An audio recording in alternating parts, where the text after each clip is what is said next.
This is an NJN News special report. Governor Christie Whitman's 1995 State of the State Address. I'm Kent Manahan, and welcome to NJN's coverage of Governor Christie Whitman's State of the State Address. This is the first State of the State for New Jersey's first woman governor. She's expected to announce more tax cuts and a plan to streamline government. Specifics on how the governor will achieve these goals will not come, though, for 2 weeks in the governor's budget address. Today, we can expect the governor to look back at her accomplishments and to set the agenda for her next year in office, and perhaps even make a surprise announcement. The governor will deliver the State of the State Address before a joint session of the legislature. Members of both the Senate and Assembly have now gathered in the Assembly chambers at the State House in Trenton, and that's where Michael Aron is standing by. Michael, this is a major address for the governor, minus the precise details. What can we expect to hear? Kent, the Assembly Speaker is calling this House to order right now, or making an announcement. We can expect the governor to lay out a broad vision for the year ahead. That's normally what a State of the State speech is. It's a speech in which the governor sets an agenda, sets a tone, calls for specific policy changes, but saves a lot of the nuts and bolts of new government programs and new spending for the budget speech. Normally the budget speech and the State of the State are separated by 5 or 6 weeks. This year, for a technical legal reason, the budget address follows the State of the State by only 2 weeks. So the governor has 2 major speeches to give in the space of a 2-week period. Normally, a governor will make a State of the State speech a grab bag of new programs, but we've been told that for several reasons, that's not the case in this speech. Governor Whitman is not the sort of governor who wants to expand government by a great deal, and there's not a lot of money to expand government. As you said in your introduction, she's looking to streamline government. So we don't expect a whole host of new programs, at least not the sort that involve spending money. What we do expect are for her to announce a solution to the Transportation Trust Fund, which expires this year, to address the school vouchers issue, a big controversy swirling around her, to reiterate that she wants to cut taxes with another round of income tax cuts in the 3rd year, and to lay out some education initiatives of the sort that won't require spending vast amounts of new money. This speech is getting a fair amount of television coverage, more than most State of the State speeches have gotten before. Most of the commercial stations are here. C-SPAN is carrying it later in the day. Kent? Well, Michael, you mentioned the budget address, and of course that is, as you say, scheduled for 2 weeks from today on the 23rd of January. And there is this argument back and forth of which is more important, the State of the State or the budget address. And as you indicated, this address, though, is receiving quite a bit of television and radio coverage. Which is the more important address, though? It's hard to say. It was written in the newspapers over the weekend, Kent, that the budget message was the one that the governor cared most about because it was coming the day before President Clinton's State of the Union message. It was going to be in prime time. The assumption was that somehow it was going to get more national attention than this. I'm not so sure that's the case now. I think this is actually going to get more television coverage than the budget address is supposed to get. This is also going to be broadcast nationwide on C-SPAN, and the governor yesterday was saying that this speech is pretty important to her. She was saying that she gives so many speeches, it's hard to think of this as anything special, and yet she knows that it's supposed to be special, and she was treating it that way. She was working on it late Sunday night at Drumthwack at the governor's mansion in Princeton. She was working on it again yesterday. She probably has been working on it again this morning. Well, given all the attention that it is expected to get, Michael, what actually then goes in to the crafting of this kind of speech on behalf of the governor herself and her staff? Ken, I'm sorry, there's a lot of noise here, and I was being spoken to off air.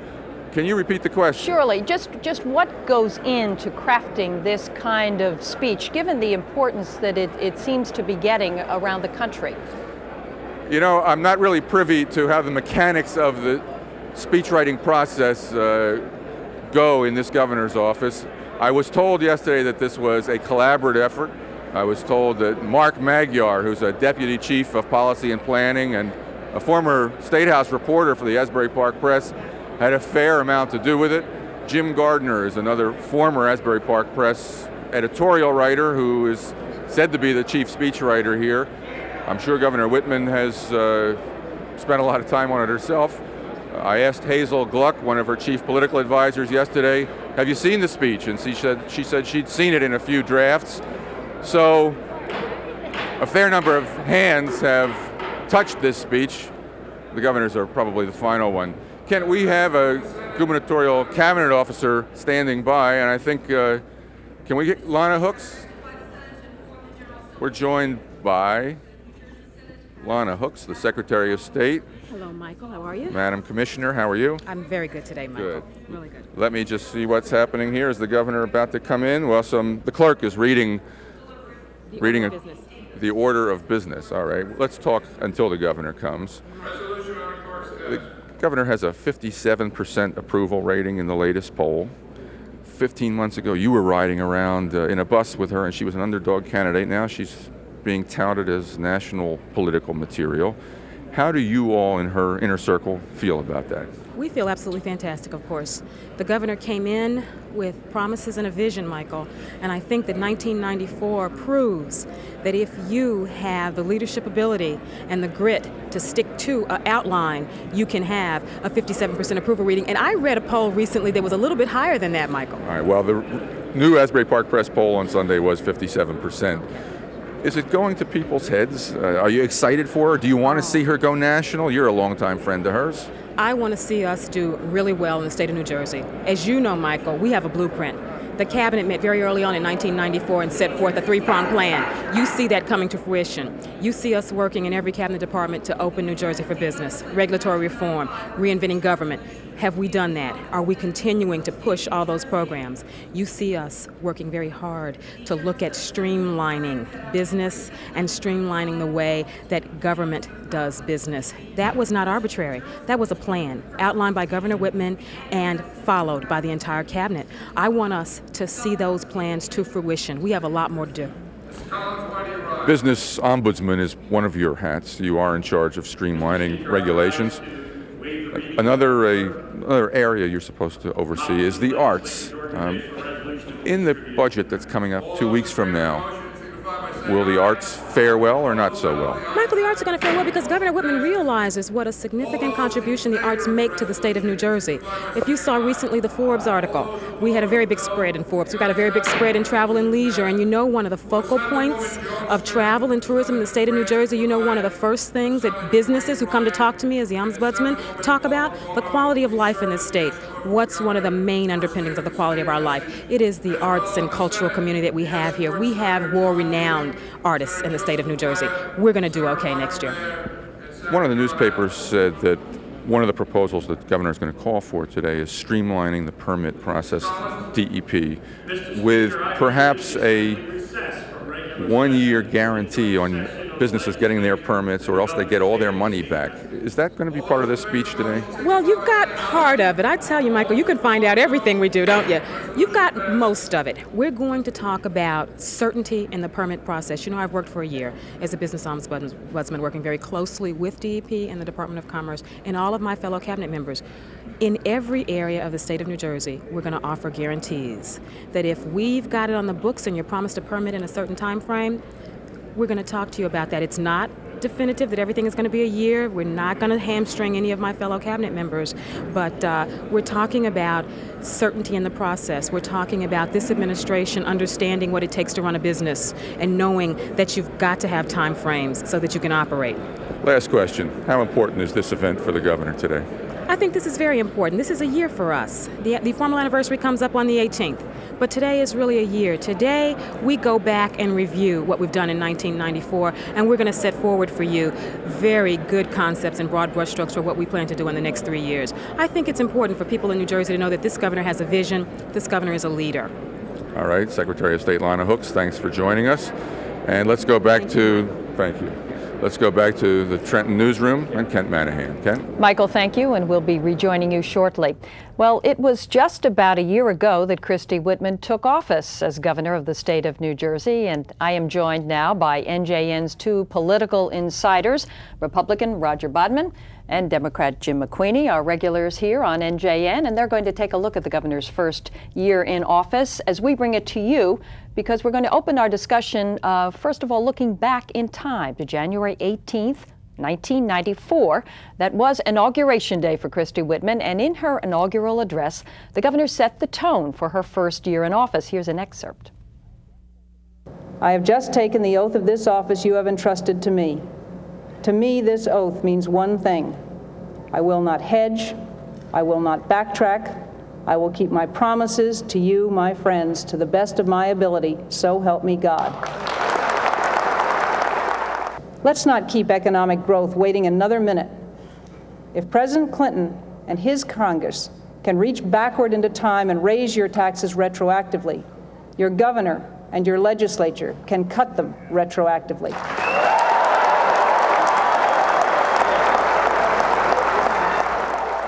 We must do so without cutting the state's services, which so many of us depend.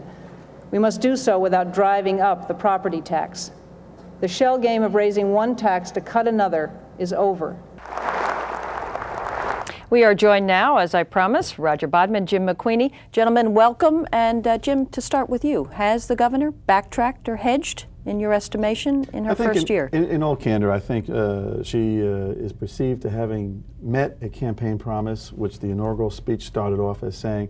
I think by and large the public has said she's kept her promise. I think the difficulty of today is I've seen 5 governors give State of the State speeches like this, and one former governor said the most difficult thing really, because this is really a governor's day, is not to trip over the TV wires across the aisle when you're going down there in front of everybody. Well, this particular governor has a lot of TV wires to potentially trip over, and I'm sure she won't. And I think that's really part and parcel of what this day is all about, Kent, and that is that the amount of media, the coverage, C-SPAN and so forth that you mentioned earlier is truly unique in New Jersey, and has to do with the successes of this woman and what she's done in her first year in office. She has not hedged. She has kept all of her promises. Namely tax cuts. Primarily, certainly, but she has moved forward on a broad agenda of items from consolidation of departments to regulatory reform, which you'll deal with more today, to an urban program, which we'll discuss today, to arbitration and tort reform, those kinds of issues that give the municipalities the tools they need to balance their budgets and keep property taxes low, as she promised. The shell game she referred to of raising one tax and lowering another did not happen under her watch, and I think that this has all caught fire, if you will, in a national sense. I think, Roger, the other key issue here is, as you go forward with this speech, this is the one that has Jim Florio in the rearview mirror. This is the first one that she's giving that really is a statement of her intent.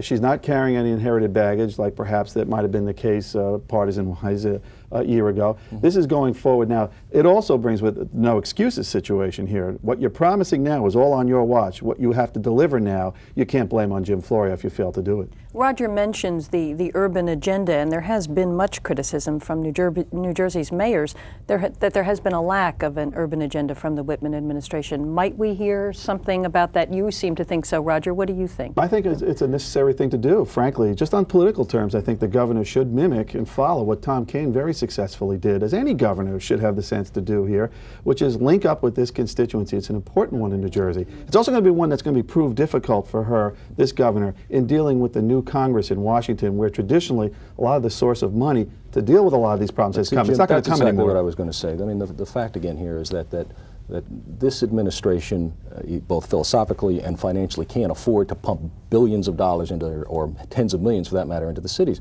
Due in part to Washington, and certainly due in part to the fiscal realities of the state. But she's talking about bringing her same kind of philosophy, creating jobs and providing for an environment in inner areas and focusing on those inner areas. I agree, Tom Kean's so-called politics of inclusion was not only helpful to the Republican Party in a political sense, but helpful to New Jersey at large. And also that politics of inclusion under Kean had a lot of state money at a time when the state was doing very well, which is a lot different, and this governor will not have, to follow your point. Yeah, but will not have it to do with. But I think she'll be working very hard to give those municipalities the tools, as well as provide the incentives. You heard Lonna Hooks in the interview with Michael Aron a few minutes ago talk about that to a certain degree, getting the tools to entice business and expand economic opportunity in this state. That's really what it's all about. Will it be enough for the cities? But let's talk about the tax cuts for just a moment, because I understand we're getting on to the time when the governor is set to walk into the Assembly chamber to deliver her speech. The tax cut promise will be renewed today, although it will be perhaps put put back until the beginning of 1996 is what we're hearing and what the governor has released so far in the information. Yeah, I think politically that's, and this is coming from the Democratic side, I don't really think that's going to be a big problem for her. One of the problems may ensue is that when you really boil down what the tax cut means, and I do this to Roger during our debates all the time, family of four earning $40,000 under, this is what you get, $1 a week. But that's the typical Democratic response. I mean, this governor and the Republicans, prior to her taking office, cut the sales tax $600 million. She cut the income tax retroactively 5%. The next 10% took effect this past January 1st. She, as you say, is going to announce the next portion of it, Jim. Collectively, it's making New Jersey open for business, and that's what it's all about. And obviously, that's what the people voted for last year in the huge Republican sweep nationally, as well as what they voted for in 1993 when Christie Whitman was elected governor. So now, can we expect then today that the governor is going to tout all of these accomplishments in her first year and sort of give us a scorecard of what she believes her administration has accomplished? These speeches really are a combination. I think Michael or someone, Aaron, mentioned it. They're an accumulation, if you will, of your past accomplishments and frankly, blowing your own horn and touting your successes, and simultaneously looking forward to the future, setting your goals and objectives and your vision of what's going to happen. Lonna Hooks made some mention of this as well. And I think, to answer an earlier question that was raised, that this is a very, very important speech. You know, it's kind of a unique circumstance in New Jersey where we have a State of the State address and a budget address. As you know, nationally we have a State of the Union. There's no such budget address. So this is really traditionally the speech, quote unquote, and that's why I think some of the media coverage is so significant today. It's also an easy one, in all candor. I mean, this is the one where you get up and you can state basically the romantic story of what you've done. Versus in 2 more weeks where it's the budget and money thing where the rubber meets the road. Mm-hmm. And that's where some disappointment is going to start to come in. This is the high point for any governor during a year. This is where you can state what you did and where you go forward, and there's not many people disagreeing with you. And we'll have a chance to talk more, but right now we are going to go back to the State House and Michael Aron, where the governor has apparently just entered the Assembly chambers to deliver the State of the State address. Michael? Kent, the governor is being escorted to the podium by a contingent of legislators. I see Senator John Ewing. The governor's walking up to the chamber, shaking hands with the Senate President and the Assembly Speaker.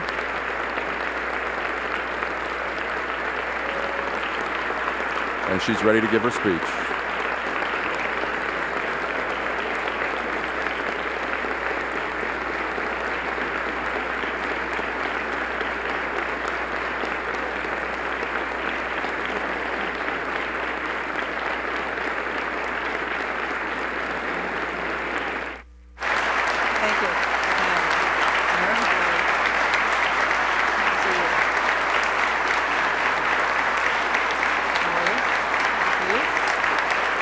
Thank you.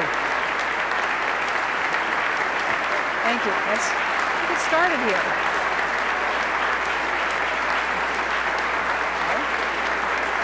Thank you.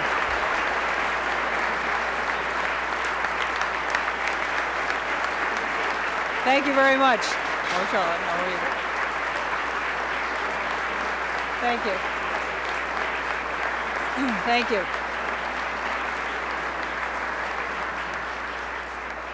Ladies and gentlemen, the Governor of the State of New Jersey, the Honorable Christine Todd Whitman. Thank you. Don't do it again. No, no, no. We've done this. Sit down.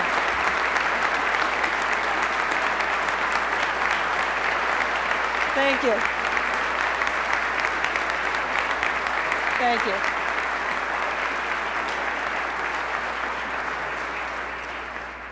Thank you, Senate President DiFrancesco, and thank you, Assembly Speaker Haytaian, for allowing me to use this historic chamber once again. Before I begin, I would like to ask you to pause for a moment of silence for a dedicated public servant, Walter Rand, the Senate's Mr. Transportation, who we lost last week after a long illness. Thank you. Senate President DiFrancesco, Assembly Speaker Haytaian, and to you, my fellow citizens. Last year, I told you that the best social program in the world was a private sector job. If anyone doesn't believe it, just ask the more than 60,000 New Jerseyans who have jobs today who were not working 1 year ago. This is our biggest annual job gain since 1988. We are growing faster than New York, faster than Pennsylvania, faster than Connecticut. To quote last Friday's New York Times, New Jersey stands as a bright spot, the pocket of hope in the region. I want to thank you in the legislature, and especially you at home, for helping make 1994 New Jersey's comeback year.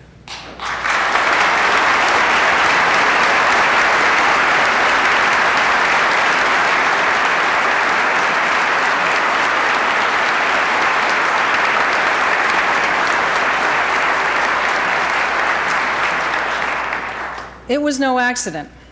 The seeds of this economic surge were planted more than 2 years ago in this very chamber, when this legislature, led by Chuck Haytaian and Don DiFrancesco, had the courage to reverse decades of bigger government by cutting sales and business taxes.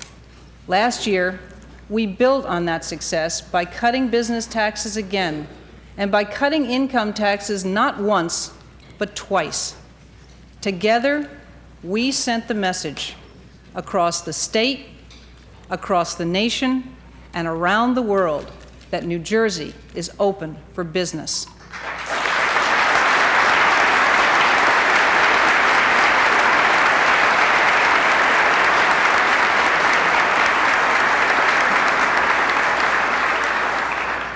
People are noticing. They are noticing not only our success, but what we did to get there. A year ago, the governor of New York looked at New Jersey and laughed. He said our plan to cut taxes to stimulate economic growth would never work. Well, today, New York has a new governor, George Pataki.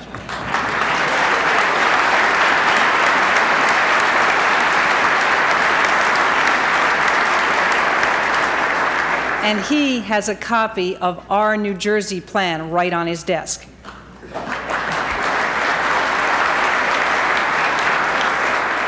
Nobody's laughing at New Jersey anymore. Today, I want to talk not only about the promises we have kept, but the promise of our future. Where America is going, New Jersey is going first. A century ago, New Jersey was one of the first truly industrialized states in the nation. Today, New Jersey is a technological giant, perfectly positioned to take advantage of a world economy opened up by the GATT and NAFTA trade treaties, a world economy in which innovation and brainpower are the real engines of economic growth.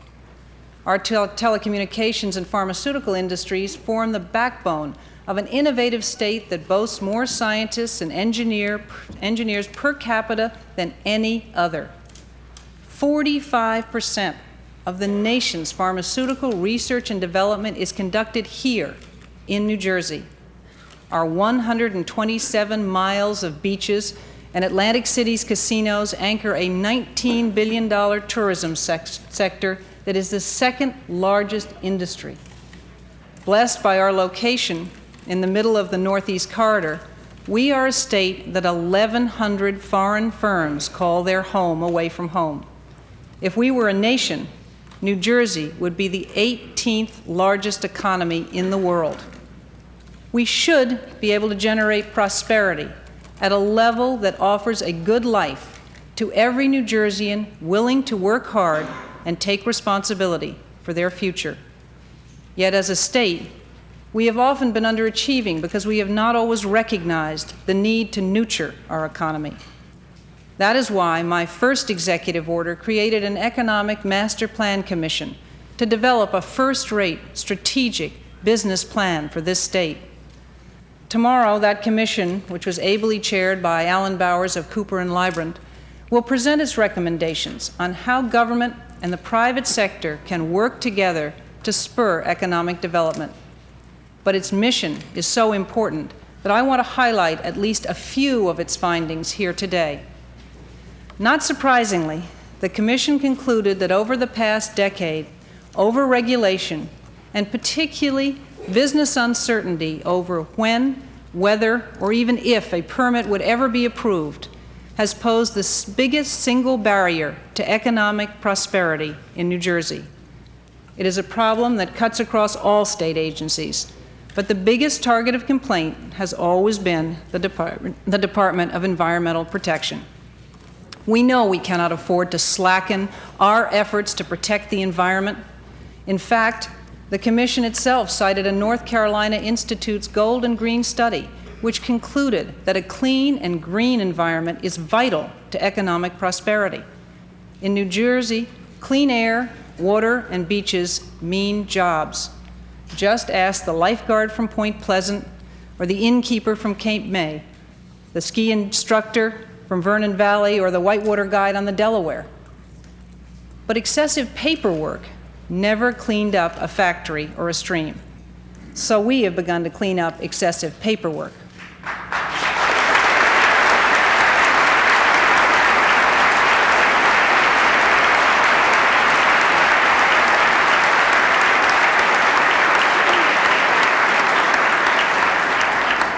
This summer, 3 of my cabinet officials and 2 state legislators visited the Netherlands. They found a nation that has moved away from command and control and brought government, industry, and environmental leaders together to set clear goals for strong environmental protection. But they gave the businesses the flexibility to decide how to meet those standards, providing them with the predictability they need to prosper. We are moving in that same direction. The Department of Environmental Protection, under Commissioner Bob Shin, recently gave Shearing Plow the first facility-wide permit in the nation. That single permit replaced literally scores of separate permits, provided better protection for the environment, and helped keep hundreds of jobs in our state. 17 other companies are now in the process of obtaining similar facility-wide permits. Secretary of State Lonna Hooks, as my business ombudsman, worked closely with Commissioner Shin to consolidate permits to save 640 jobs here in Mercer County when General Motors was threatening to close. Thinking of the jobs that were saved at that Ewing Township plant reminds me that our policies have a very real impact on every single family in the state of New Jersey. However, it isn't enough for us to cut through red tape and bureaucracy only when hundreds of jobs are in the offing. We need to guarantee that same level of service to every business of every size, because every single job in this state is important. You should not lose your job because we failed to do our job.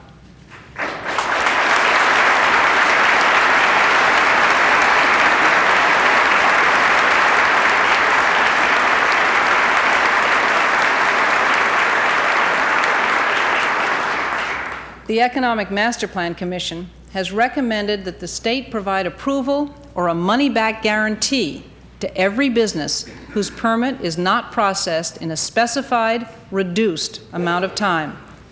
The DEP is already processing certain land use permits in 90 days. With new electronic data processing on the horizon, Commissioner Shin assures me he can offer that same guarantee on other programs. I am confident that other departments can do the same. Therefore, I am today instructing my cabinet to develop reasonable, legal timetables for permit decisions that are competitive with those of other states. If we miss a deadline, you either get your permit approved or your money back.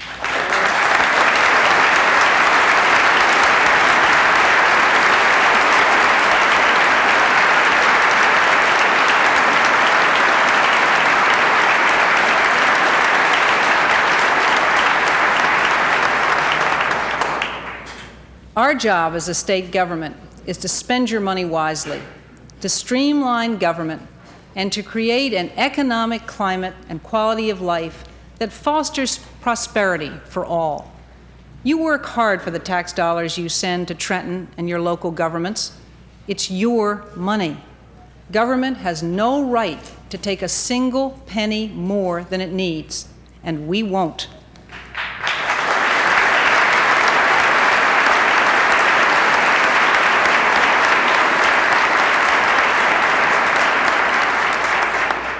It doesn't matter whether the tax comes out of your paycheck, is charged at the cash register, or is paid at the pump.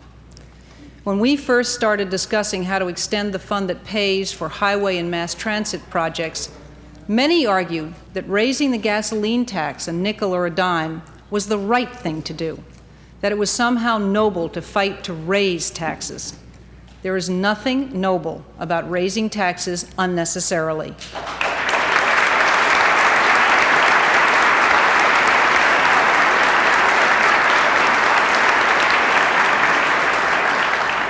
You know it, I know it, and all the voters across this country who changed Congress for the first time in 40 years know it.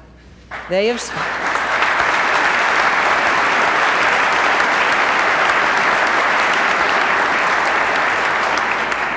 said enough is enough, and we listened. That is why we are going to find the money within already existing resources to continue the Transportation Trust Fund.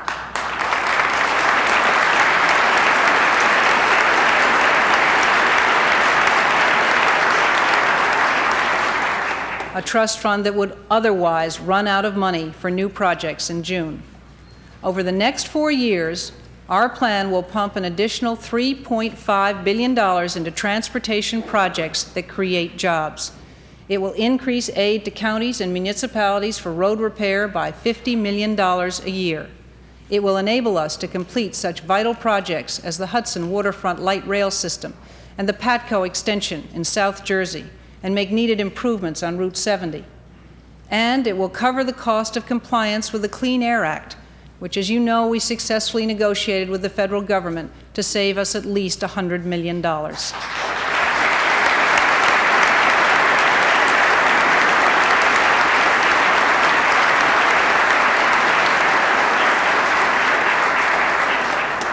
Most of the money will come from motor vehicle fees, gas taxes, and tolls that those who use our transportation system are already paying.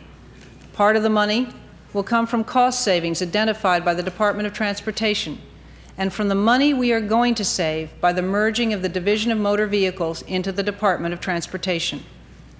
Starting in 1997, part of the money will come from dedicating the existing FAIR Act vehicle registration surcharge to the Transportation Trust Fund.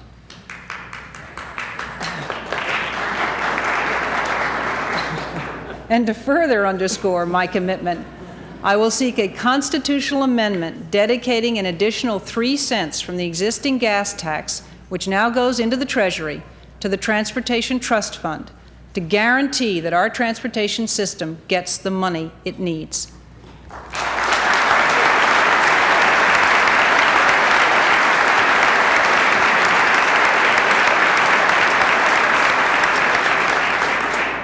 You deserve to know where your money goes, and you will.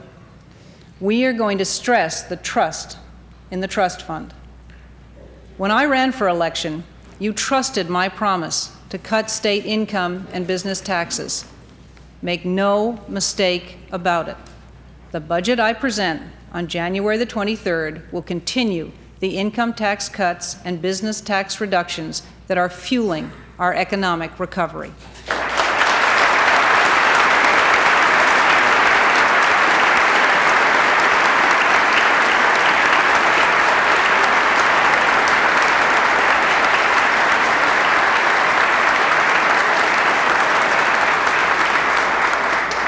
We keep our promises, and it's paying off. Last year, we cut income tax rates retroactively by 5% and abolished income taxes altogether for 380,000 low-income citizens. You spend your money more wisely than government does. The money we put back in your pockets last year went for your needs, not the government's. That spending created jobs and income that put more tax dollars back into the state coffers.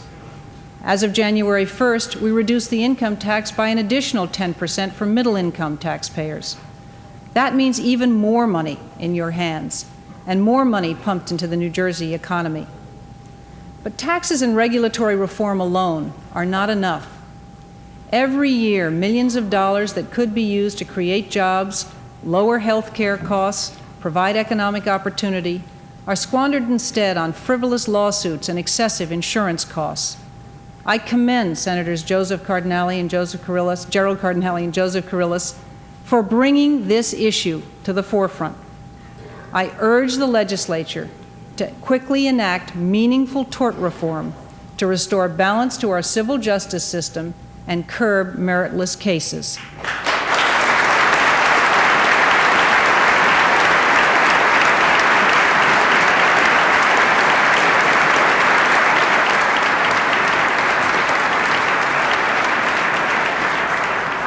As important as tort reform is to our businesses, so binding arbitration is to our municipal governments.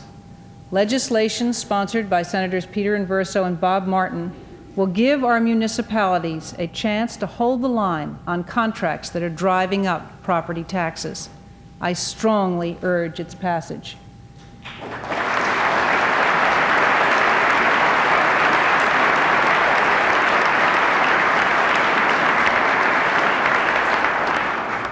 Another way we are helping local governments control their costs is to free well-run school districts and municipalities from intrusive state oversight. Also, working with Chief Justice Robert Willentz, Senator Bill Gormley, and union leaders, we recently completed a state takeover of county court costs that will directly lower property taxes by $90 million.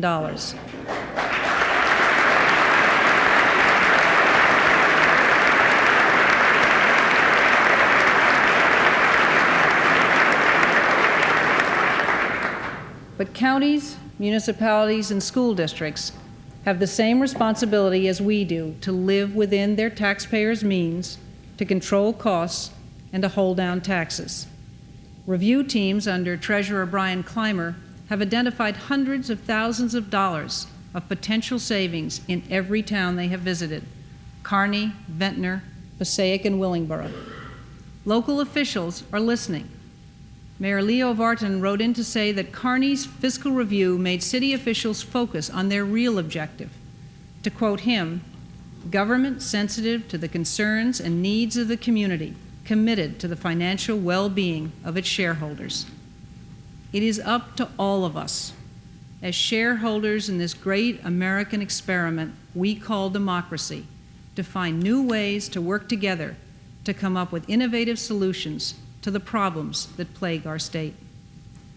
One of the underlying themes of my campaign was my commitment to conduct the government's business together, in public, in open debate, with everyone at the table. I strongly hold to that belief, and that process is alive and well in New Jersey.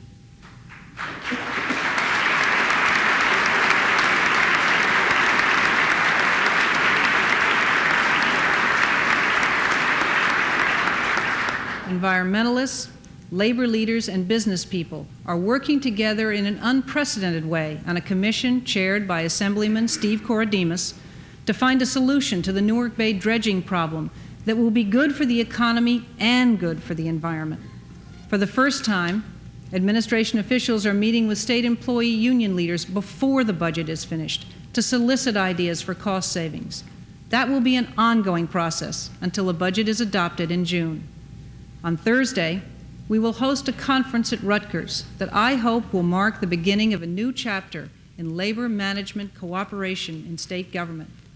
We're getting so good at bringing everyone to the table that we're thinking about offering our services to Major League Baseball, but they haven't called yet.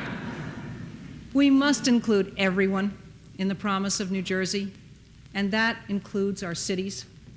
Our new urban strategy is focused on bringing together community leaders and teachers, police officers and social workers, business leaders and government officials to rebuild our cities block by block, neighborhood by neighborhood. Meanwhile, Commerce Commissioner Gil Medina and members of the Economic Master Plan Commission have been working to address one of the most critical problems facing businesses in our cities. We all know our cities cannot rebound without jobs, but the small businesses that could create those jobs too often cannot get the financing they so desperately need. To fill this gap, we will be creating a Community Development Bank Fund, to which several New Jersey banks have already pledged to match $3 for for every $1 the state commits. The budget that I submit to you on January the 23rd will include $2 million to launch this public-private partnership that over the next 5 years will generate at least $40 million for job creation in our cities.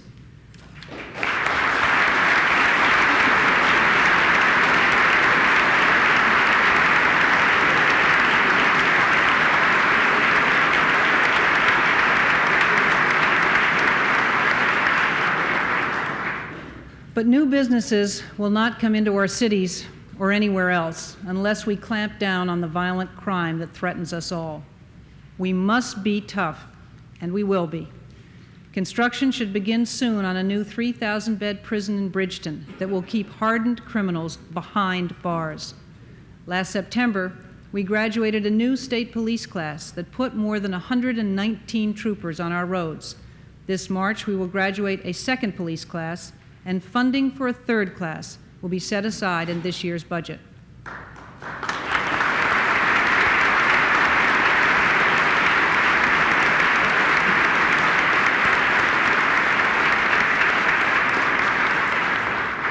But we must also be smart about how we combat crime, and that means attacking it at its source. We must change the behavior of juvenile offenders today before they become the adult criminals of tomorrow.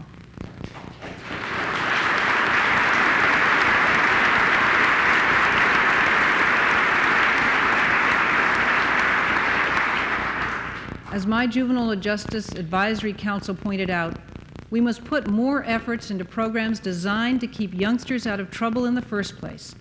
We must fund boot camps and other alternatives to change the behavior of those who have run afoul of the law. We must provide aftercare and strict supervision for those who are released to make sure they never do it again. And we will be putting $10 million into juvenile justice reform in my next budget. We also owe it to our children to do everything we can to make sure that they do not become victims. I am talking about Megan's Law. Your legislature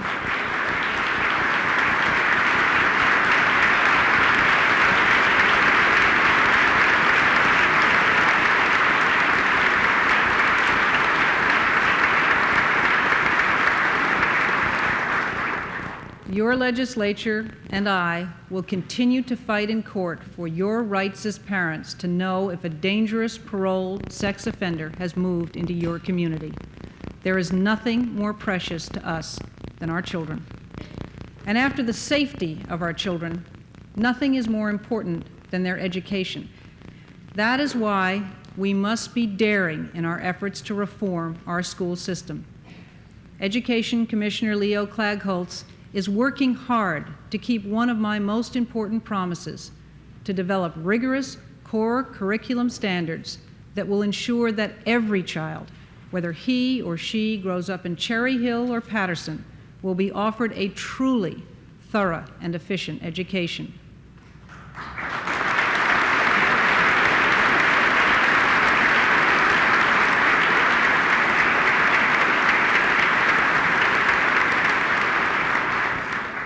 But just as important as setting standards is the injection of competition into our schools. We should establish charter schools to allow parents and teachers to create their own schools operated by them and tailored to serve their children's needs. We should also give Jersey City a chance to experiment with a limited tuition voucher program.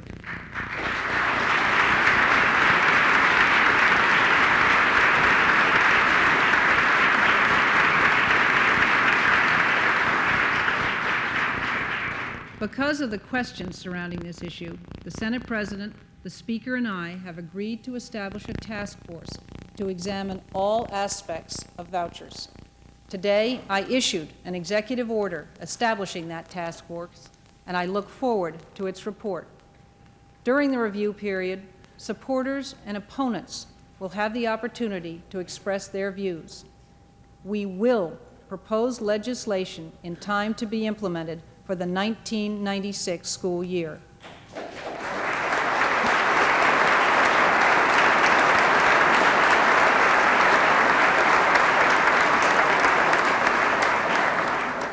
Vouchers are a daring educational experiment.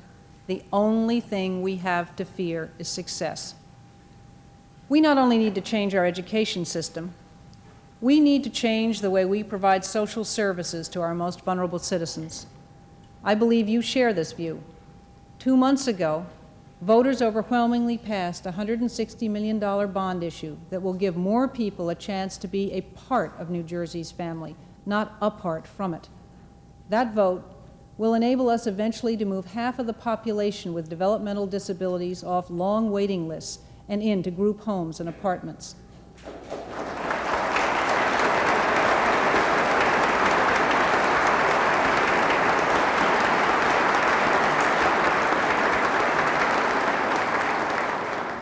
But we need to do more. Too many of our citizens with mental illnesses and developmental disabilities are living in antiquated, expensive state institutions, and too few are receiving the support they need to lead full and productive lives in our communities. Human Services Commissioner Bill Waldman is developing plans to close some of those institutions and move those who are ready into community programs designed to meet their individual needs.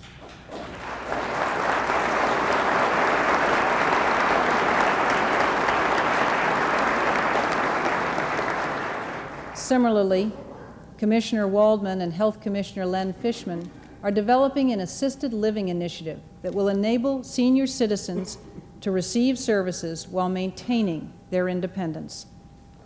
I feel good about New Jersey, about where we are and where we are going. We have many challenges to overcome, but we have a plan, a spirit of promise, and a partnership built on our record of keeping promises. In this election year, the temptation to stick to the status quo, to play it safe, will be great. It is a temptation we must avoid. We must maintain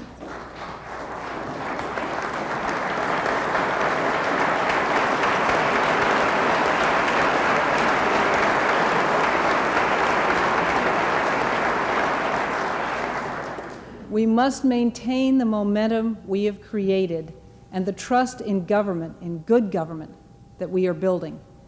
The nation is watching New Jersey. We have a message to send, a message of excellence, of compassion, of hope. It is the message of our World Cup native sons, Claudio Reina and John Harkes, Tab Ramos, and Tony Miola. The message of Princeton University professor John Nash, who won the Nobel Prize in economics. The message of Plainfield postal worker Leroy Coffey, who gave his $500 reward for improving his workplace to an injured colleague from another town. The message of McCarter Theater, which won the Tony Award as this year's best regional theater in the country. The message, quite simply, is that the best of New Jersey is the best of America.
I am proud of our first year's accomplishments. We have shown what a difference a state makes. I encourage you to read our annual message for more information. You can get a copy by calling my Office of Constituent Relations at 609-777-2505, or you can write to State of the State, Office of Constituent Relations, CN 001, Trenton, New Jersey, 08625. I look forward to working with Senate President DiFrancesco and Majority Leader John Bennett Assembly Speaker Haytaian and Majority Leader Jack Collins, Minority Leaders John Lynch and Joe Doria, and all the members of the legislature from both sides of the aisle. And I look forward to working with you, my fellow citizens. To you, I renew my pledge. Next year, we will have even lower taxes. Next year, we will have even more efficient government. Next year, we will have an even stronger New Jersey. We will have more faith in our politics, more pride in our state, and more confidence in ourselves. We will go forward together as one family with many faces, building a future with opportunity, a future with security, a future based on mutual respect and responsibility, and most of all, a future filled with hope for our children and our children's children. We must not hedge. We must not backtrack. We have much to do. Let's go to work. Thank you very much.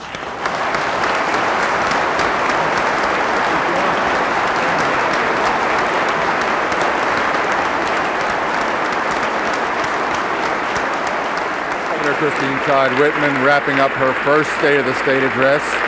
It was a straightforward speech, a kind of spare speech, not big on rhetorical flourishes. The governor did address some issues that were out there, like the expiration of the Transportation Trust Fund. She said that she can keep the Transportation Trust Fund going for another 4 years without having to hike taxes. She said taxes are not good to hike at any time. An unnecessary tax hike is not a good tax hike, so she has fashioned a solution that involves car registration fees, extending higher car registration fees on into the 1990s, and taking some other monies. She also indicated that she will cut taxes one more time in the year ahead, both the income tax, and she made reference to a business tax. Presumably, that's the telecommunications tax, which many people in Trenton want to see phased out. The governor also announced a new money-back guarantee on businesses applying for permits in Trenton. If you don't get your permit within a specified period of time, the governor guaranteed businesses they'd get their money back. She stressed her continued interest in open government, in a public dialogue, and she vowed not to play it safe in this Assembly election year. This is Michael Aron in the Assembly Chamber. Back to you in Trenton. Michael, thank you, and we will have more on the governor's State of the State address, including the Democratic reaction to the speech, when we return.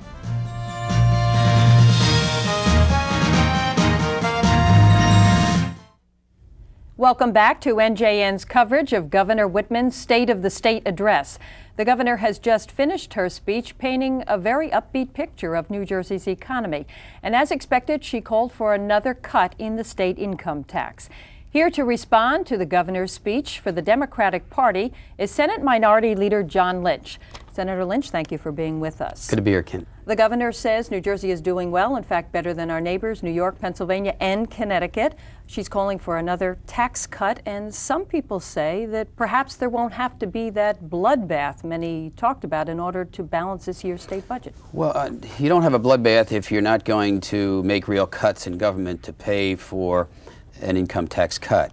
If you're going to repeat the performance of last year by doing look good, feel good government and talk the talk but not walk the walk, namely borrow money, give people an income tax cut, and shift other expenses back to the property taxpayers, where we saw a $650 million increase in property taxes in 1994. If that's what you're going to do without cutting state government or programming, or without bringing government bureaucracy under control, then you can have another easy year of telling people, look good, feel good, look how wonderful we're doing. But the bottom line is that the dollar figures have to be there in line, and the budget has to be balanced, and the governor says she's going to do it. You can balance the budget, as the governor did last year, by not making your payments. The governor today highlighted the Transportation Trust Fund that was established by Governor Kane and was fueled by a gas tax. And the state is supposed to make a payment back into that fund every year. Well, last year, Governor Whitman missed a payment, $175 million.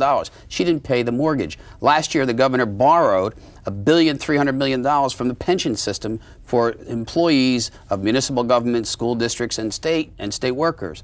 This year, she's going to borrow another $1.3 billion from the pension system, at the same time giving you a $600 million income tax cut, and at the same time in 1995 raising the property taxes by $850 million. Now, that's nice as a national message, which obviously she's appealing to a national audience, that we in New Jersey are cutting because we're lowering the income tax. But the real world is we aren't cutting government at all. We're simply borrowing the money and giving you an income tax cut and shifting other programs on the backs of the property taxpayers. Perhaps on the gamble of better economic times in the future, which is what even Jim Florio might have said when he used some one-time gimmicks to balance the budget. I'm not here to defend Jim Florio, but between Governor Florio's last 2 years when the Republicans dominated the legislature and Governor Whitman's first 3 years, including the one coming up as they passed a law last year, they will have taken $6 billion out of the pension system. That's what the private sector did in the 80s when they destroyed employees' pension systems. And once you put your fingers into that pie, it's hard to turn back. We're not paying our bills. It's like you and I deciding at the end of 1994, hey, you know what? I'm going to buy a new car this year, and I'm going to have the money to pay for it because I'm not going to pay my home mortgage. That's what Governor Whitman did last year. We didn't make our payment to the Transportation Trust Fund. We told local government and the schools, you don't have to make your pension payments, but by the way, the amount of money you're not paying into the pension fund, we're going to take back from you in terms of your aid. And that's how the state balanced its books last year. That's a shell game. That's not controlling government. That's not bringing big government under control. We have the same 64,000 state workers we had 15 months ago under Jim Florio. If in today's paper, we have 30% more employees in the state now making over $50,000 than we had in Jim Florio's last year. What's this about cutting government? Well, the governor says that her tax cut proposals will stimulate the economy in New Jersey, and she's offered some proof of that. Doesn't she deserve some credit? No, listen, I support the governor on a positive message. I think that Governor Whitman's good for New Jersey in the sense that she's getting a positive response, that people feel good about her, they like her, she has a national profile. But she's talking the talk and not walking the walk, and we're doing exactly what Ronald Reagan did in the 1980s. We're borrowing, and now Washington has a $5 trillion deficit, compliments of Reaganomics, and she's saying we created 60,000 new jobs in 1994. Well, that lags behind the national economy. If that same premise held true, Governor Clinton should have President Clinton should have a popularity of 70% as well, because we created hundreds of thousands of jobs nationally last year. The fact of the matter is we're lagging behind most of the Northeast. The governor signaled out 3 states that we're doing better than. How about the rest of the nation that we're not doing better than? Senator, put the shoe on the other foot. If you were in the position, and let's take the hypothetical, what would be the 3 most important steps that you would make as a Democrat in this economy to improve New Jersey? Yeah, I think the governor tax cut is a good idea if you're going to pay for it by making cuts in government. You can't have university professors getting 11% pay increases, which they're getting in New Jersey this year. You can't have the state college professors getting a 9% pay increase. You can't have teachers getting a 6% pay increase when the national average is 2.4. You can't have police and fire getting 5.5% to 6% when the private sector in New Jersey is averaging about 2.5%. Government in New Jersey is $30 billion, state, county, local, and schools. It's 80% salaries and benefits, 75 to 80%. Our salaries and benefit increases are outpacing the private sector by 2-fold or 2.5-fold in New Jersey. They're outpacing the national public sector by 3-fold. We're an aberration. Our money goes to increase salaries and benefits. We have to bring that under control. The governor is not standing up and doing anything about it. So what would you do? You have to get rid of 589 bargaining tables at the schools. You have to pass interest arbitration, which she referred to today but hasn't done anything about. You have to bring the rate of the collective bargaining at our higher education institutions under control. You have to treat us as a service business, and we have to be mirroring what's going on in the private sector. We're not. What about public and private public employees and state workers? The governor, although she did not mention it today, the word is that the governor is going to announce in her budget perhaps the cutting of 2,400 jobs in the state government. The governor said at the same time that's going to translate into a savings of $28 million. 2,400 employees, if you're really going to cut, would translate into a state savings of somewhere close to $80 million. She has no intention of going through a rifting process under the civil service. This governor has a playbook that says, I have a national agenda. I'm not going to get my fingers dirty with going through real cuts in government. I'm telling the public we're cutting government because we're having an income tax cut. But we have an income tax cut without cutting government, which means we're borrowing from the pension system, we're shifting to the property tax, we're not cutting government, and we're digging ourselves a deeper hole so that New Jersey, in terms of real spending, will be spending for the 8th straight year more money than it took in. That's Reaganomics. And we're looking at a trickle-down theory that somehow or other a $1 a week tax cut in your paycheck with a $2 a week increase in your property tax bill translates into more money to stimulate the economy. Now, you know, people might have fallen for that back in 1982 or 1983. That's not realistic today. I think what the public is saying, however, they like the governor personally. She handles herself very well. She's a positive image for New Jersey. She's got a message that makes a lot of sense. But, hey, Governor, we Democrats, a lot of us will walk the walk with you if you're willing to stand up and bring government under control. What did you hear that you liked today, Senator? Pick out 2 or 3 things. The positive image of New Jersey. It's nice to have her make reference to the fact that we need help in the urban areas. It isn't so nice to hear her say that we're going to do it by $2 million a year and using the community reinvestment funds that the banks already have an obligation under federal law to spend. So that's not new money whatsoever. It's nice to hear her say we're going to go forward with Tom Kaine's Transportation Trust Fund.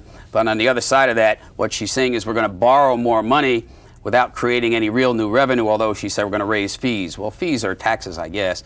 The jury's out on whether or not there's anything real there. Is there a better way to do it, Senator? I don't know. I haven't seen what her plan consists of. You know, the State of the State message, and you've been here as long as I have, or longer, I guess, and we've heard the State of the State. We won't get into that. And they're designed to be fluff, and they are good fluff. And it was a pretty good fluff message. A couple of weeks from now, we're going to see the budget message, which is the stuff. And, you know, that's real hard facts. And the budget tells a million stories about where you're really going and how much smoke and mirrors you're going to continue to do and how much you're going to shift to the property taxpayer and whether or not the governor is going to do as she did last year, raise the cap on spending, which we had passed over the objection of a lot of the unions back in 1991, raise the cap on spending so that they can spend more money and raise salaries at the school district level. That's a little known fact that the governor actually changed the law to raise the spending cap when she's at the same time has this message of controlling spending. You know, the disease in New Jersey is spending. Taxes are a symptom of that disease. We've got to bring spending under control, and that's not being done. Senator, you heard her talk today really about all of the key issues, at least a mention. I mean, talked about an urban agenda, about crime, about education reform, about the Transportation Trust Fund and the need to renew that. Is there anything that you didn't hear that was really left out, that stood out in the Democrats' mind? Real cuts in spending. Real cuts in spending. They're bringing the number one issue under control in government in New Jersey today, bringing the public sector in line with what's going on in the private sector with our salary and benefit increases. If we do that, New Jersey will be awash in money. It isn't that we don't have resources. We have plenty of resources. It's how we spend them. It's in this legislative election year when all 80 seats in the Assembly are up for grabs in November. The Democrats are in the minority. How can you work with this, Governor? Will you be an obstructionist party, or well, first of all, the Senate doesn't have elections in 1995. Right. And I have told the governor personally, and I've said it publicly, if the governor's willing to walk the walk and try to bring government under control and bring government in line with what's going on in the private sector, I'll be right there with her. And I've made this commitment to her regardless of whether I'm a Democrat or an independent. I don't have a whole lot of respect for some of the things Ross Perot was trying to suggest because he really didn't have any real answers. But when he said you got to lift up the hood and get under there and get your hands dirty and fix it, some of that's applicable here with the governor. If she's got the right message, the question is, are you willing to perform and go out and walk the walk and not just talk the talk? If we look ahead to a little bit to Christie Whitman's future, there's some who are saying that she's a surefire shot to go on to the national limelight, perhaps as a vice presidential candidate. What would you say about that and the Christy Whitman that you saw today and the Christy Whitman you work with? Yeah, I like the governor personally. I think that it would be nice to see somebody from New Jersey running for national office. That would certainly be good for the state. I think, and I've told her the same thing, that if she was really willing to challenge the government and bring it under control and cut it back and make it responsive to what's going on in the private sector, she could be a national hero. There were some who not just a message. There were some who were saying that Christy Whitman now should use all of this popularity and go forth and call for some really tough choices in this fiscal year. That's what we politicians are supposed to do when we build up political capital, use it for the proper gain. Now, she has her own strategy, and I'm not going to knock that strategy whatsoever. I just happen to think that nationally she can be really a role model and really a national hero in the political world if she did bring government under control and government spending under control in New Jersey. Then I think even some of you Democrats might support her for national office. If you look into your crystal ball and look ahead to the balancing of this year's budget at the end of this fiscal year on June 30th, how would you report on the process between the Democrats and the Republicans and how this will finally come about? Well, the Democrats will be left out. The governor used the words today that she gets everyone to the table. Well, we haven't been at the table. You say you'll be left out, but you can certainly make it difficult for her. You're left out as a fact that you're the minority party in both houses, but you can certainly make it more difficult for her as an obstructionist party. The easiest way to cut government and bring it under control, which is her message, is to do it in a bipartisan way. Yet we have never been reached out to participate in that, even though we have offered, some of us, the olive branch, that we would walk down that road with the governor if she was willing to do it. To date, there has been no response to that statement by us. So how do you see, again, that crystal ball, how do you see this process working out then? This year? The two parties, in this election year, yes. The governor's going to borrow another $1.3 billion from the pension system by not making the payment. Not going to make a payment to the Transportation Trust Fund, not going to pay the mortgage. It's going to do smoke and mirrors, have a property tax cut, a property tax rise of $850 million, an income tax cut of 10%, which is $600 million or something akin to that, and tell the public that we're cutting government, when in fact we aren't. And wait around for the November election. Exactly. All right. Senator Lynch, thank you very much for being with us here and for your insightful analysis on the governor's State of the State today. Always a pleasure. And we are going to go back now to the State House for more reaction to the governor's address. That's where Michael Aron is standing by. Michael? Ken, I'm with the legislative leaders, Assembly Speaker Chuck Haytaian and Senate President Donald DiFrancesco, and let me ask you both what you thought of the speech. Assemblyman? I thought it was a very fine speech for her first State of the State message. She talked about what occurred in the past with the cutting of the sales tax, cutting of budgets, and she said we're in the forefront of what's happening in the United States of America. She's absolutely correct. Senator? No surprises. I thought it was a good speech. I liked it. I liked the Transportation Trust Fund commitment to renew it. I liked when she talked about the DEP and getting a further hold on the regulatory process. I think it's in keeping with what everyone expected her to say. I want to ask you about that Transportation Trust Fund solution, but first I want to ask you about school vouchers. It was reported this morning that the reason she is pushing back by a year the school voucher experiment in Jersey City is because the two of you went to her and asked for that, this being an election year. Let me just say this. Of course, we talked about vouchers over a number of meetings, but this doesn't necessarily delay any voucher bill. This commission is designed, and we've all agreed upon that, to generate support for it. There's very little support in the legislature for this voucher bill. Why? Because they don't understand it. They don't know what the impact will be. They don't know the advantages. There's the disadvantages. Legislators need to hear from the experts, from the grassroots, as to how they feel about it. What is the right approach? There are a lot of different approaches that you can take for a voucher bill. We need to have something before us that tells us what people think the right approach is. And isn't one of the reasons that it's not popular in the legislature right now that it is an election year for the Assembly at least, and that the State Teachers Union, which is said to be so powerful, is wildly opposed to school vouchers? It's always an election year for the legislature. Legislature is always on guard for anything that may occur that could upset the electorate. And it does upset the electorate when you make changes. There is not enough support in our respective caucuses. We indicated that to the governor. She suggested that we have this study commission. I think it's a good idea because Don is absolutely correct. Once legislators understand the full ramifications and benefits of a voucher system, I think they'll come on board. I don't see any delay at all. I agree with the Senate President. Brett Schindler, the mayor of Jersey City, may see it differently. Does he have a right to feel like he's been let down? She promised him during her campaign that she was going to implement school vouchers on an experimental basis in Jersey City. She's not backing off her commitment to vouchers, and we're certainly committed to setting forth to the legislature, to the public, a proposal. I don't know what that is. I may disagree with him on what the proposal ought to be. I happen to think that maybe we ought to include some of the other cities in this pilot project. I don't know. I need to have some people tell me what might be the right plan at this time to put forward before the legislature. All right, let's talk about the Transportation Trust Fund. I'm sorry, ma'am. I've got to ask the questions here. There's a woman off camera who would like the microphone. All right. No. Let's talk about the Transportation Trust Fund for a second. The governor said that instead of hiking the gasoline tax, she would like to extend surcharges on car registration fees to get the money from there, and she also wants to shift the Division of Motor Vehicles out of the Division of Law and Public Safety and into the Department of Transportation, a shift that enables other monies to get dedicated to the Transportation Trust Fund. What do you think about shifting the Division of Motor Vehicles, which has long been in Law and Public Safety, over to the Department of Transportation? This is a prerogative of the executive branch.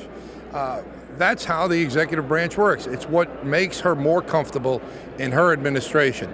I don't see any problem whatsoever because her administration is working very closely together on all aspects of whether it be Transportation Trust Fund, education, or wherever.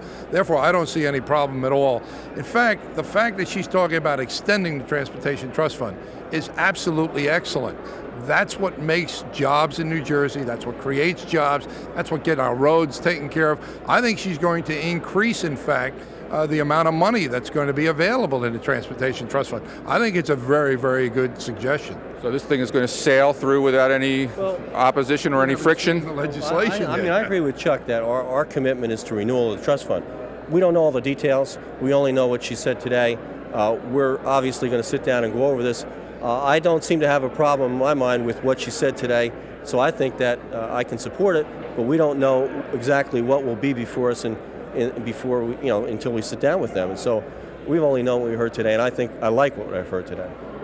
We want to hear from Assemblyman Joe Doria, a Democrat, in just a moment. Let me ask one more question of the leaders. I read in one of the newspapers this weekend that because this is an election year and because Governor Whitman has Potomac fever, as the writer described it, that Don DiFrancesco is the only voice of rationality in Trenton this year. The Assembly is thinking politics. You didn't read that? I didn't read that. I never read things like that, but I don't think, it seems like, and I was in the House at one time for 4 years, you're always running for re-election, whether it be the first year or the second year of your term. I don't think that Speaker Haytaian or the Assembly members are going to treat legislation any differently in 1995 than they did in 1994. I have as many reluctant senators in my House as he does reluctant Assembly persons in his House with regard to specific pieces of legislation. It's always the art of compromise. It's always, selling your product. It's always building a case for legislation. I don't think you'll see anything different than you've seen in the past. You want to comment on that, and you want to also comment on another press report that you might fill a Senate seat sometime in the next year? Senate seat? State Senate. I don't think there's any state Senate seat open, first of all. It's amazing, all the speculation as to what Chuck Haytaian is going to do. I'm Speaker. I have one more year on my term. I told people I would not serve or would not run for another term. I'm holding to that commitment. I've always believed in term limits. I don't quite understand what all the speculation is. All right, and the Assembly can do a responsible job during an election year? The Assembly has always done a responsible job. In the 4 years or the 3 years that I've been Speaker, now going into the fourth, I'm very proud of my members on both sides of the aisle. One, because they get the necessary legislation accomplished, and two, they stick by their commitments. That's very important when it comes to talking to constituents in New Jersey. They want you to keep your promises, and we're keeping them. All right, let me see. Do we have Joe Doria? No, I want to ask these gentlemen one more question because I heard John Lynch talking to Kent Manahan a moment ago. Lynch.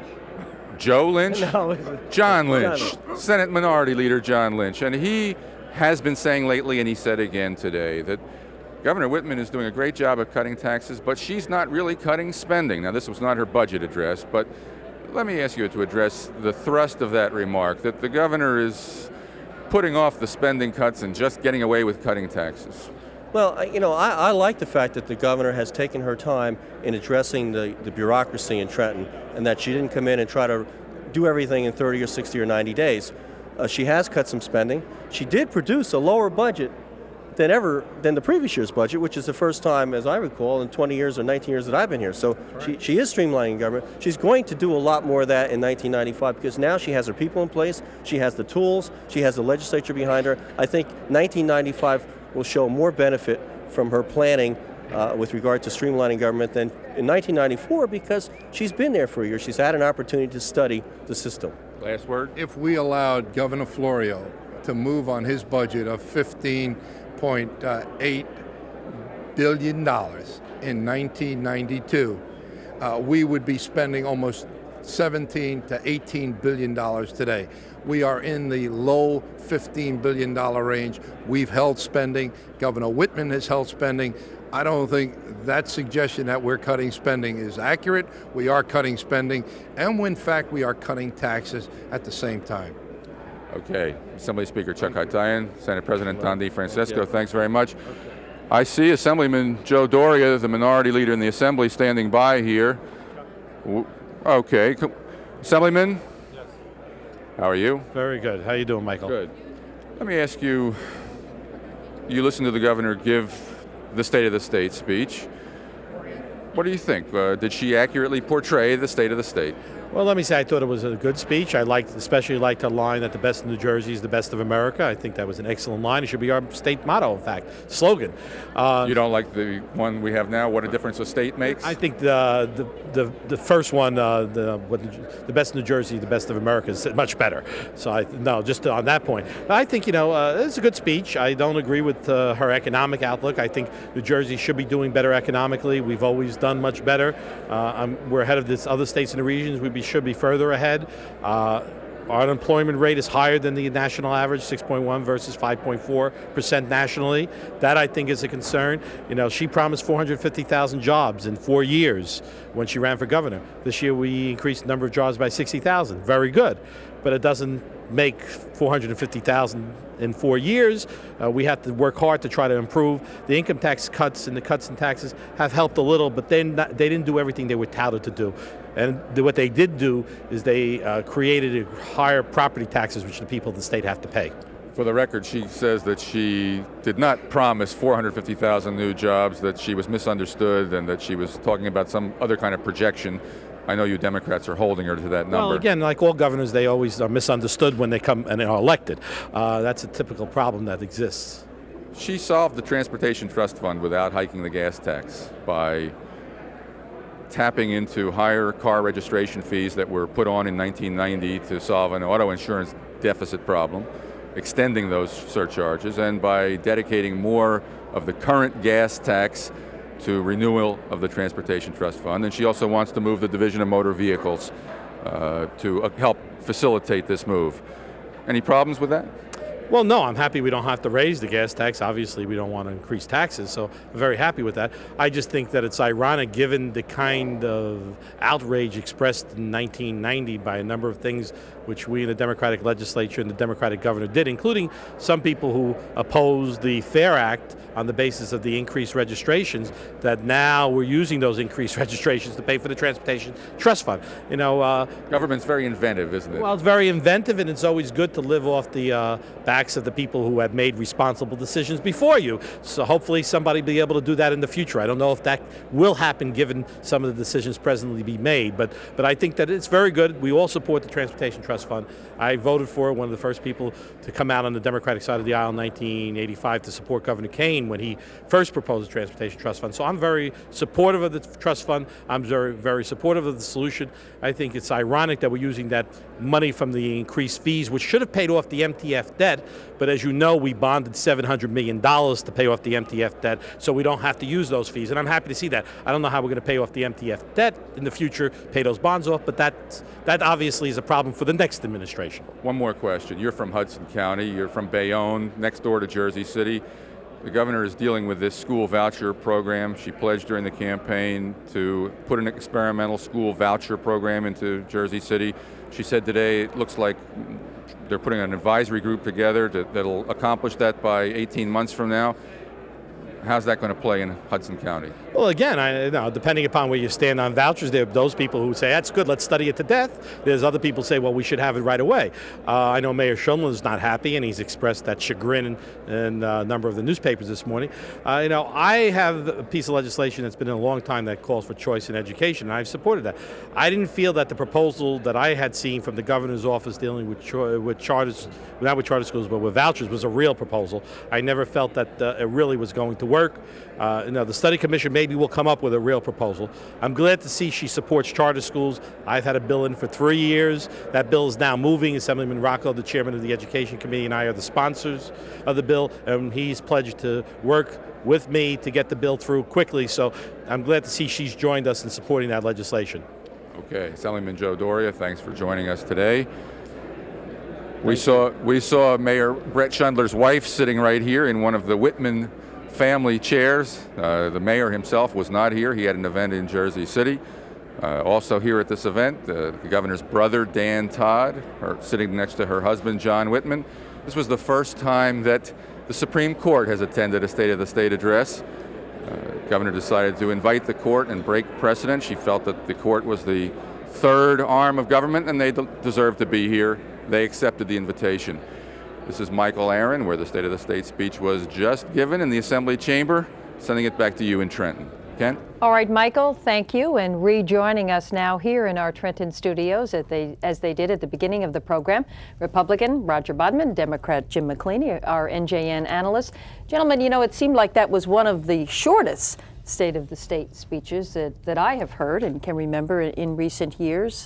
Jim, let's start with you. Your reaction. My reaction was, before anything of the substance, that it seemed to be sort of a beat off compared to other governors' addresses. It seemed the governor was really not up to her usual speech standards, which are very good, Maybe frankly. She was a little nervous with all of the publicity that we talked about. I don't know. It seemed like a little low energy to me, Roger. I don't see that at all. I think it was she was exuding competence. I think it's just a confidence in the job. She's been there for a year. She understands speech giving, and it was a sincere speech. It was full of confidence, and it was her normal style of just straight talk and plain speaking. This is not a woman that's wont to use $64,000 fancy flowery words. She comes across, we will have lower taxes, we will have more efficient government, we will have a stronger New Jersey.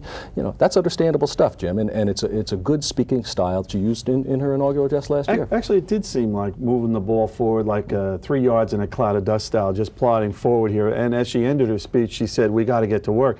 It was also a case, I think, where this was a suburban governor speaking to a suburban legislature, and increasingly now to the electorate that is suburban dominated. Exactly. I mean, some of the messages that she gave here that were basically suburban oriented these days: cut taxes, any taxes you have to pay, we're going to dedicate and specify where they're going to go. We're going to roll the dice more on privatization, which is what suburban constituencies want. And we're going to swap a lot of the state urban aid programs that have traditionally gone for new kinds of things like the Community Development Bank. The question here is what's going to be answered in 2 weeks. What is that kind of program to an urban area going to be replacing? She said it'd be about $8 million, I think, of state money going into that project. Actually, $2 million, I think. Well, $2 million a year, 4 years. So, Jim, I think you're really focusing on a bit of minutia, frankly. This speech is not meant for all the details that we discussed earlier. The meat on the bones comes 2 weeks from now with the budget address. I mean, she hit the big themes: tax and economy and the 60-some-odd thousand jobs. It's your money. The government has no right to take more than it needs, and we won't. Those kinds of lines. Regulatory reform. You shouldn't lose your job if we have failed to do ours. Roger, big themes indeed, but one of the things that John Lynch... That's what State of the States are all about. Well, that is true, but one of the points that is going to have to be dealt with in the budget address in 2 weeks is what John Lynch mentioned before. The core of government, really, when you analyze it, the spending levels really haven't gone down that much. You really got to cut the bureaucracy. It's so only would you 200 speculate that that's going to happen in this It must budget? happen because of a political pledge you have to make. You've got to cut the size of government. 200 jobs last year was cut, and you got to forgive the governor first year. But that's Florio exactly cut the point. 2,500 jobs Jim, a year, you 10,000 over 4. You just glossed over the key issue here. You have to forgive the governor in a sense. She inherited a budget from her predecessor. She was governor for 60 days or less, not even 30 days, when she had to prepare her budget and submit it to the legislature. This is her first real work product. She did a great job getting through a tough budget year last year. I disagree with Senator Lynch in terms of his interpretation of the pension review. They had actuarially sound decisions that went into that decision. Roger, but the bottom the line, tax cut was funded funded by the pension cuts. But the bottom line, Jim, is that this is her first real budget. Now this speech was basically the thematic speech, if we want to call it that set her vision and went over her goals of last year and her accomplishments of last year and set her goals for the coming year. 2 weeks from now, we see the meat on the bones. But what do we have to see the meat on the bones in that budget? Then, Roger, what do we have to see from the governor? I think you'll start what to will see be the core? more of the smaller, smarter government in that sense. And she did away with the Department of Higher Education this past year, and with the Public Advocate, which were both outmoded and unnecessary. You saw her talk in very broad strokes about moving DMV over. I was a former DOT commissioner. Most states have their DMV in the DOT, and they're lesser size. They're smaller, they're more efficient, and that will clearly save a lot of money. There's talk about other kinds of consolidations here in terms of some of the toll road authorities, Kent, and some of the duplication that exists out amongst those toll road authorities. Those are the kinds of things that she has to continue doing, along with her lower taxes and pro-business, pro-regulatory environments. Colleague over here and what he has to say, Jim. Don't disagree with that. I think that some of the big picture things that were said today were good. I think as a theme, the governor is really on top of where most people think in New Jersey these days. But I think it's going to have to carry forward to specifics, as John Lynch really said before, and as Joe Doria mentioned before, specifically cutting the size of government. $30 billion in size of government, all levels in New Jersey, John Lynch mentioned, and 80% of that is salaries. You mean you can't find enough in there to cut? It's got to be cut to really make a difference. You can't go with tax cuts forever, Roger. Well, gentlemen, Roger Bodman, Jim McQueeny, thank you very much for being with us.